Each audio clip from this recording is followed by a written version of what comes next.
사도행전은 말 그대로 사도들이 복음을 전한 생생한 현장을 기록하고 있다라고 볼 수 있습니다. 특별히 사도행전은 누가복음과 연결된 우리가 뗄래야 뗄 수 없는 누가복음과 함께 기록된 말씀으로 우리는 알고 있습니다. 또한 사도행전에는 이 사도행전 1장 8절에서 너희에게 성령이 임하면 예루살렘과 온 유대와 사마리아와 땅끝까지 이르러 복음을 전하라고 하는 지상 명령을 받고 그 명령을 수행하는 내용을 기록합니다. 그래서 특별히 사울이라고 시작되는 이름이죠. 그 이름을 바울은 복음을 위해서 바꿉니다. 바울이라고 하는 낮은 자, 작은 자라고 하는 이름의 뜻을 가진, 그리고 유대인이 아닌 이방인들이 부르기에 사울이라고 하는 이름은 발음 자체가 말하기 어려운가 봐요. 그래서 이방인들이 부르기에 훨씬 더 수월한 뜻도 정반대가 되는 뜻을 가진 바울이라고 하는 이름으로 바꾸게 됩니다. 그 바울이 로마에 이르기까지 사실은 스페인이라고 하는 당시의 땅끝을 스페인으로 보았는데 스페인까지 가고자 합니다. 그런데 스페인까지는 가지 못하고 그가 로마에서 그의 마지막 생을 마감하게 되는데, 그때까지 바울은 보통 1차, 2차, 3차, 마지막 로마로 가는 4차 이 선교 여행을 기록을 하는데, 오늘 우리가 읽은 16장은 2차에 해당되는 말씀이고 약 3년에 걸쳐서 2차 선교를 나가게 됩니다. 1차 때도 마찬가지였습니다. 그리고 2차도 1차와 마찬가지로 선교 계획을 세운 것 같아요. 이 선교 계획을 세우면서 동일한 그 사역자들은 아닙니다. 1차 때 갔던 사람, 2차 때 갔던 사람이 4차까지 모두 동일한 팀을 이루어서 선교 사역을 가는 건 아닙니다. 1차에서 좀 문제가 생겼어요. 그래서 이 마가가 바나바와 사촌이었던 이 마가가 중간에 자기는 같이 안 가겠다고, 나는 같이 동행할 수 없다라고 하면서 예루살렘으로 돌아오는 사건이 발생을 합니다. 그 일로 말미암아 바나바와 조금 다투게 되고 실라라고 하는 인물을 데리고 이제 선교를 가게 됩니다. 오늘 말씀에 보면 함께 2차 선교를 떠나는 사람을 소개하는데 실라와 디모데입니다. 디모데가 바울과 함께 2차 선교를 가게 된 이유가 16장 1절부터 3절 그 앞부분에 기록되어 있는데, 그 내용을 보면 바울이 더베를 방문하고 르스트라에 이르렀을 때에 마침 디모데라는 젊은 제자가 그곳에 있었습니다. 디모데의 어머니는 유대인으로서 예수를 믿는 사람이었으나 아버지는 그리스인이었습니다. 디모데는 르스트라와 이고니온의 신자들에게 평판이 좋았습니다. 바울은 전도 여행에 디모데를 데려가고 싶었습니다 라고 소개를 합니다. 그러니까 어찌 보면 바울이 디모데를 선정을 해서 나와 함께 복음을 전하자라고 하며 데리고 온 것처럼 그렇게 비춰집니다. 또한 실라 역시도 사도행전 13장에 보면 그들이 주님께 예배드리고 금식하고 있을 때에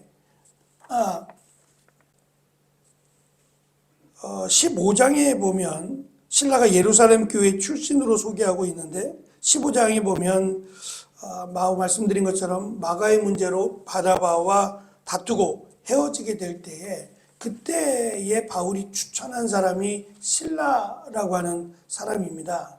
그와 함께 안디옥을 떠나서 선교를 시작하게 되죠. 그렇게 보면 선교팀이라고 하는 바울과 함께 사역했던 동행하는 선교팀이 디모데도 그리고 실라도 마치 바울이 주관해서 함께 지금 이 사역을 하는 듯 지금 비춰집니다. 하지만 1차 때도 마찬가지고 4차까지 동일하게 우리가 적용할 수 있는 것은 13장 2절에 보면 이 선교가 1차, 2차, 3차, 4차라고 하는 것도 바울이 정한 게 아니라 성경에 사도행전에 기록된 것은 1차, 2차, 3차, 4차지만 이 모든 것 4차까지 또는 그 이상이 될 수도 있는 이 선교 자체가 사도 바울이 모든 걸 결정하고 주관하는 것이 아니라 성령께서 이 일을 주관하고 계신다라는 것을 13장에서 그러니까 1차 선교를 가기 전에 이 말씀을 지금 하고 계신다는 거예요. 말씀드린 바나바와 이 마가의 문제로 서로 이제 의견이 달라지고 함께 이제 헤어지게 된 그때에 이렇게 말씀합니다. 그들이 주님께 예배드리며 금식하고 있을 때에 성령께서 그들에게 말씀하셨습니다. 바나바와 사울을 따로 세워 내가 그들에게 맡긴 일을 하게 하여라. 그래서 그들은 금식과 기도를 마친 뒤에 바나바와 사울에게 손을 얹고 그들을 떠나 보냈습니다. 바나바와 사울은 성령의 보내심을 받아 실루기아로 내려갔습니다. 그곳에서 그들은 배를 타고 키프로스로 건너갔습니다. 라고 기록을 합니다. 다시 말해서 우리가 계획을 세울 수는 있습니다. 어디로 가자, 어떻게 하자 라고 하는 계획은 필요합니다.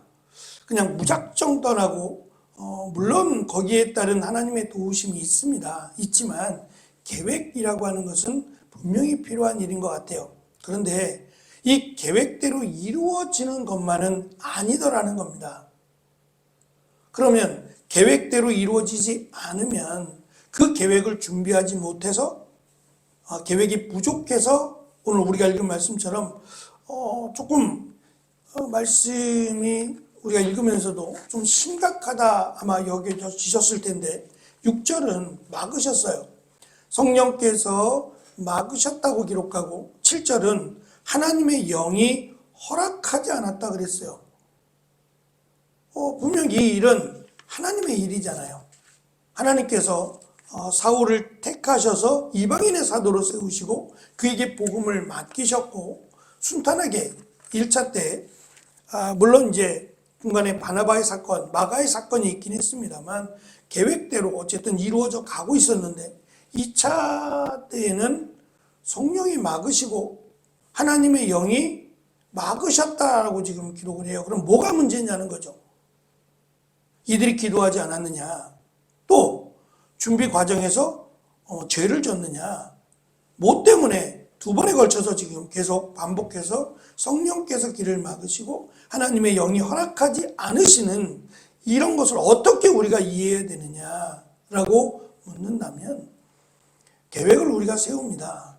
그러나 그 계획대로 이루어 가실 수도 있고 또는 우리가 세운 계획이 아닌 다른 계획으로 또 다른 일들로 하나님이 역사하실 수 있다는 점을 지금 누가복음을 통해 이 사도행전을 통해서 강조하고 있는 겁니다. 저는 중국을 약 8번에 걸쳐서 중국을 다녀왔습니다. 뭐 가는 곳은 뭐 늘 일정한 장소였고, 근데 한 번 그때 이제 중국의 겨울에 들어갔는데 뭐 늦은 겨울은 아닙니다. 11월 달 말쯤에 들어간 것으로 기억을 하는데 그때 중국에 눈이 참 많이 왔어요. 저희가 그 비행기를 타고 갔을 때만 해도 뭐 눈이 오거나 그런 건 아니어서 그랬다면 아예 비행기가 출발을 못했겠죠. 갔을 때만 해도 뭐 한국도 마찬가지고 중국도 내렸을 때 공항에 내렸을 때에는 눈이 많아서 갈 수 없는 정도는 아니었어요. 그런데 저희가 이제 이 기차를 타고 내려서 공항에 내려서 기차를 타고 이렇게 처음에 이동을 하고 다시 버스로 차로 이동을 하는데 기차역에 왔을 때에 눈이 조금씩 오기 시작하더니 막 쏟아 붓듯이 눈이 내리는 겁니다. 그러니까 이제 그 기차가 뭐 거의 이제 시간마다 못해도 시간마다는 기차가 있으니까 조금만 기다리면 기차를 타고 이동을 할 수 있었는데 기차가 운행이 안 되는 겁니다. 눈이 너무 많이 와서 기차 운행이 안 돼요. 그래가지고 시간이 뭐 계속해서 운행이 안 되니까 표지판에 현황판에는 계속 기차가 안 된다, 운행이 안 된다고 빨간색으로 자꾸 이제 점점점 바뀌어가니까 아마도 오늘은 기차를 타고 이동을 할 수 없나 보다. 기차가 안 되면은 차로 간다는 것은 불가능해요. 왜 그러냐면 이 고속버스를 탈 수 없는 이유가, 기차도 마찬가지긴 한데 고속버스의 터미널로 가게 되면 거기는 여권을 내야 돼요. 이 중국은 어디로 가든지 다 여권을 냅니다. 우리 같은 경우는. 그러니까 추적하겠다는 얘기예요. 중국을 왜 왔는지, 어디를 가는지 다 추적하겠다는 얘기예요. 그래서 저희가 중국에 딱 도착을 하면 일단 핸드폰부터 완전히 끕니다. 무음으로 하는 게 아니라 핸드폰 자체를 아예 끕니다. 그러니까 제일 힘들었던 게 그거예요. 연락이 안 돼요. 중국을 들어가면 핸드폰을 꺼야 돼요. 위치 추적이 되니까 핸드폰 자체를 아예 끄고 들어갑니다. 그러니까 이게 제일 힘들어요. 사실은 카톡도 좀 하고 싶고, 인터넷이 되면 좀 안부도 궁금하잖아요. 여러 가지 상황이. 근데 들어가서 다시 돌아와 공항에 도착할 때까지 한 5일 정도를 아예 그냥 핸드폰이 죽은 상태로 가고 인터넷도 할 수 없어요. IP가 추적이 되니까. 이게 제일 사실은 가는 분들이나 거기에 이제 가르치면서 제일 힘든 점 중에 하나가 이 핸드폰을 사용할 수 없다는 거, 전화 통화도 안 되고 뭐 SNS도 안 되고 다 아무것도 할 수 없다는 이 점이 제일 힘든 것 중에 하나인데, 어쨌든 사역을 하러 갔으니까 그 정도는 감안하고 갑니다. 아예 그렇다라고 이제 이야기를 하고 연락이 안 된다라고 딱 못을 받고 출발을 하니까요. 믿고 가는 겁니다.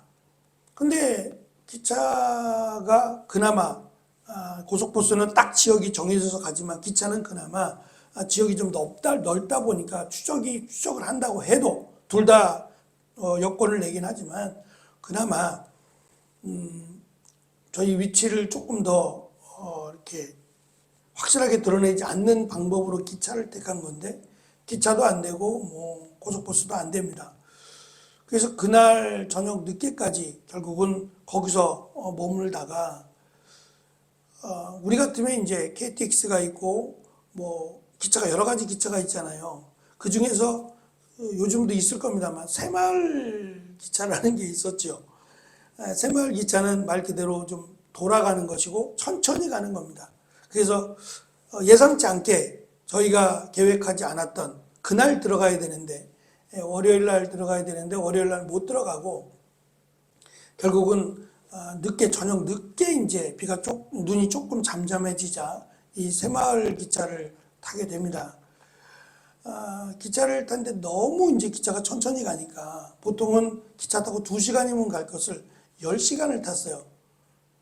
기차를 10시간을 타고 그 기차가 이게 침대가 있는 기차입니다. 아예 그 기차 안에 앉는 의자도 있지만 2층 침대가 돼 있어서 침대를 타는 건데 제가 거기서 다 그런 건 아닐 겁니다. 꽤 오랜 시간이 흘렀으니까 지금은 아닐 수도 있는데 그때 제가 이 중국스럽다라고 하는 것을 처음으로 느꼈는데 정말 옛날 기차의 느낌에 이 냄새가 생각하기 싫은, 기억에 떠올리기 싫을 만큼의 빨리 벗어나고 싶다라는 생각을 가질 만큼 제일 힘들었던 시간이 기차를 이용한 시간이었어요. 너무너무 힘들고 화장실도 열려 있어요. 문이 닫혀져 있지 않는 화장실. 왜 그런지 모르겠는데 이게 검사 때문에 그런 건지 모르겠는데 화장실이 문이 없어요. 이 기차에 화장실에 문이 없고 옛날 우리식의 그런 화장실, 좌식에 앉아 있는 그런 화장실. 10시간이라는 긴 시간 동안 배도 고프죠. 그래서 선교사님이 이제 다녀보셨으니까 중국 컵라면을 사오셨어요. 물은 어디서 났는지 모르겠는데 그 통로에서 먹을 데도 없고 통로에서 서서 뜨거운 물을 붓고 컵라면을 먹는데 정말 배는 고픈데 정말 먹기 힘든 그런 것도 겪어봤어요. 어쨌든 우리의 목적은 여행이 아니고 선교니까요. 내려서 뭐 막 눈이 이게 발이 막 푹 들어가는 그런 상황에서 마침 이게 택시를 잡아 탔어요. 사실은 너무 위험한 거예요. 도로도 그렇고 너무 위험한, 지금 생각해 보면 야, 꼭 이렇게 했어야 됐나? 그 다음날 가도 되잖아요. 눈이 좀 그치고 도로가 조금 보인 다음에 가도 되는데 오히려 이때가 더 안전하다라고 생각하신 것 같아요. 지금이 더 안전하다라고 생각하셨는지 택시를 잡아서 그 택시를 타고 2시간 동안 걸쳐서 이제 저희가 가르치는 숙소로 들어갔습니다. 전혀 예상치 않았던 결과죠. 그러면 이것을 놓고 하나님이 우리의 길을 막으셨다고 얘기할 사람은 아무도 없어요. 하나님이 우리가 중국에 들어가는 것을 원하지 않으신다 라고 말할 사람은 아무도 없는 것 같아요. 저는 또 다른 경험이었고 한 번도 이런 경험을 해본 적이 없는데 이렇게도 하나님께서 또 많은 것을 깨닫게 하시고 보게 하시고 굉장히 힘들고 피곤한 시간이었긴 하지만 이 또한 하나님이 준비하신 시간이었다라는 시간이 지나서 고백을 저는 했습니다. 2번이나 사도 바울이 충분히 기도하고 오늘 말씀에도 보면 금식하며 이 길을 준비하지 않았겠느냐 말이에요. 그럼에도 불구하고 지금 에베소로 가려고 했던 겁니다. 에베소로 가려고 했던 그 길을 그래서 아시아 쪽으로 가려고 했고 준비했습니다. 왜냐하면 1차 쪽은 1차를 마치고 2차는 아시아를 통해서 복음을 전하자라고 하는 계획을 가졌어요. 그 계획대로 출발을 했습니다. 그런데 에베소로 가려고 했는데 그 길을 지금 막으신 것, 성령께서 막으시고 하나님의 영이 허락하지 않으신 겁니다. 그래서 결국은 지금 가던 길을 멈추고 드로아라고 하는 곳으로 가게 됩니다. 근데 저는 여기서 드로아로 가지 않고 하나님이 막으시고 지금 그 에베소가 아닌 마게도냐의 환상 가운데 보여주셨으니까 마게도냐로 가게 하셨다면 조금 더 빨리 갈 수 있었는데 무시아 지방에 이르러 비두니아로 가고자 했는데 그걸 막으시고 지금 드로아에 도착해서야 환상을 보여주셔서 마게도냐로 가라고 하는 것을 알게 된 거예요. 저는 이것 또한 구체적으로 밝히진 않지만 분명한 이유가 있을 거라고 생각합니다. 근데 바울은 그 부분에 있어서 당황을 하거나 또는 바울이 에베소로 가지 말고 마게도냐로 가야 됩니다. 전혀 계획이 없던 곳인데 마게도냐로 가야 됩니다 라고 말을 했을 때 아까 말씀드린 디모데나 실라가 2사람이 바울은 혼자고 2사람이 그건 아니지 않습니까? 이것은 우리가 세우지 않았던 계획입니다. 왜 갑자기 마게도냐로 가려고 합니까? 라고 물을 수도 있어요. 또 반대할 수도 있고요. 그런데 전혀 그렇지 않아요. 전혀 그렇지 않고 이 밤에 지금 갑자기 떠나거든요. 밤에 갑자기 그러니까 그 다음날이 되어서 배를 띄워서 갈 수도 있는 문제인데 그렇지 않고 이 밤에 가라 하시니 즉시 짐을 꾸려서 마게도냐로 출발하는 모습을 기록하고 있는 겁니다.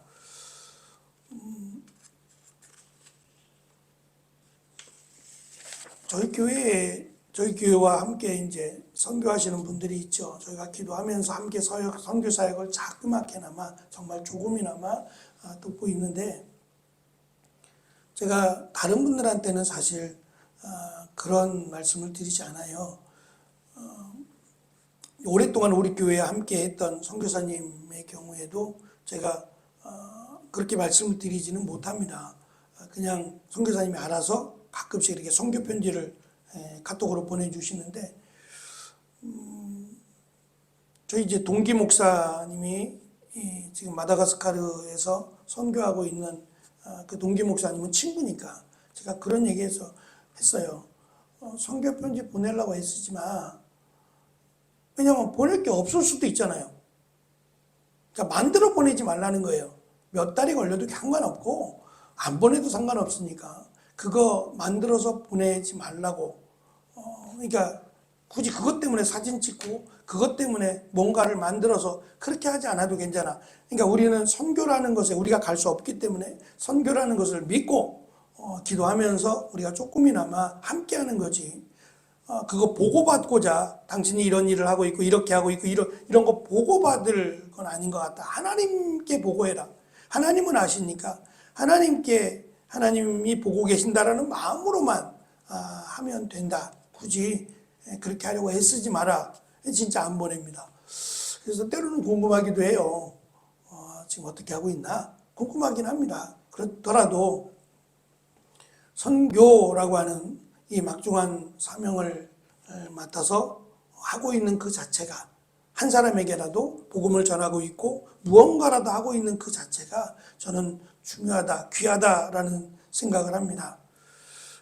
지금 태국을 올해도 7월 달에 날짜를 정해서 준비하고 있는데 갈 때마다 대상자가 바뀌어요.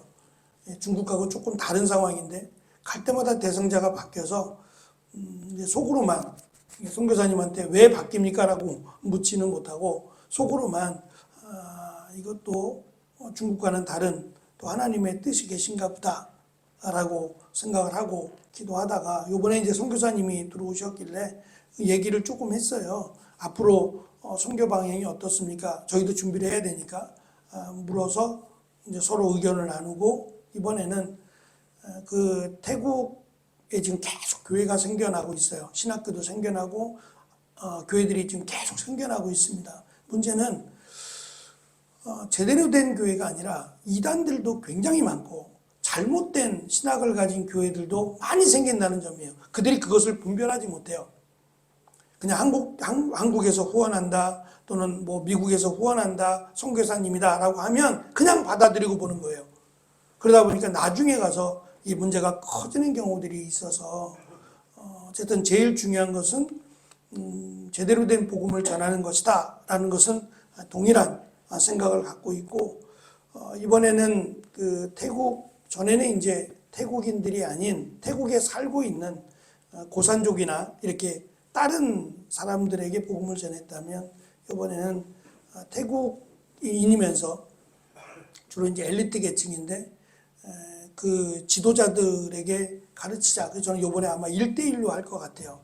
그 지도자들에게 이 성경을 연구하는 방법을 가르치게 될 것 같은데 어쨌든 이 부분도 저희가 기도하면서 준비해야 될 부분입니다. 또 어떻게 역사하실지는 가봐야 됩니다. 바뀔 수도 있는 부분이고 그렇더라도 저는 잘못됐다고 말하고 싶지 않다는 겁니다. 지금 사도 바울의 2차 선교가 막으셨다, 허락하지 않았다라고 하는 것 때문에 잘못됐다, 문제가 있다고 말하는 게 아니에요.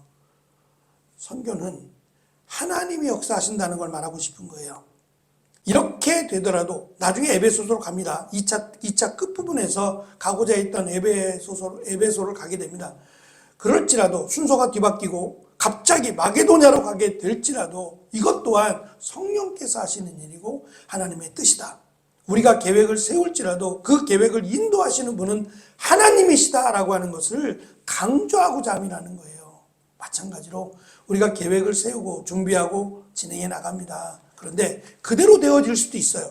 근데 그렇지 않고 방향이 바뀌거나 또 전혀 새로운 쪽으로 나가게 될지라도 중요한 것은 내가 지금 이 일을 위해서 기도하고 있느냐? 이 일을 위해서 하나님과 함께하고 있느냐가 훨씬 중요하다는 거예요. 그렇다면 일단 순종함으로 가는 것이 마땅하다는 겁니다. 하나님의 역사가 그곳에 있다라고 하는 것을 누가는 이 선교 사역을 통해서 강조하고자 합니다. 아무리 철저하고 준비가 완벽한 그런 사람이라 할지라도 그대로 되어지지 않을 수 있다는 거예요. 오히려 준비하면서 또는 진행해 가면서 하나님의 은혜를 구하고 말씀 앞에 순종하는 것이 훨씬 중요하지. 자꾸 결과만을 놓고 그때 에베소로 가기로 했는데 에베소로 가지 않고 왜 마게도냐로 갔느냐, 이 부분에 대해서 문제를 제기하거나 잘못됐다고 말한다면 그건 아니라는 겁니다. 분명히 선교는 하나님의 뜻이고 하나님의 역사하심이다 라고 하는 것을 반복해서 계속 지금 강조해 갑니다. 우리가 세운 계획이 막히더라도 잘못된 건 아니다. 내가 기도하면서 이 일을 진행한다면 하나님께서 역사하시기 때문에 막을 수도 있고 다른 방향으로 인도하실 수도 있다라고 하는 점을 기억하고, 내가 지금 이 자리에서, 이 길을 가고 있는 이 자리에서 과연 나는 하나님의 말씀 앞에 서 있는가를 돌아보는 것이 가장 중요하다라고 하는 사실을 우리에게 강조해 줍니다. 선교도 마찬가지고 우리의 삶도 마찬가지라고 생각합니다. 하나님의 뜻을 구하고 하나님께 맡기며 나아가는 귀한 은혜가 저와 여러분에게 함께 하시는 또 오늘 하루가 되시기를 축원합니다. 기도하겠습니다.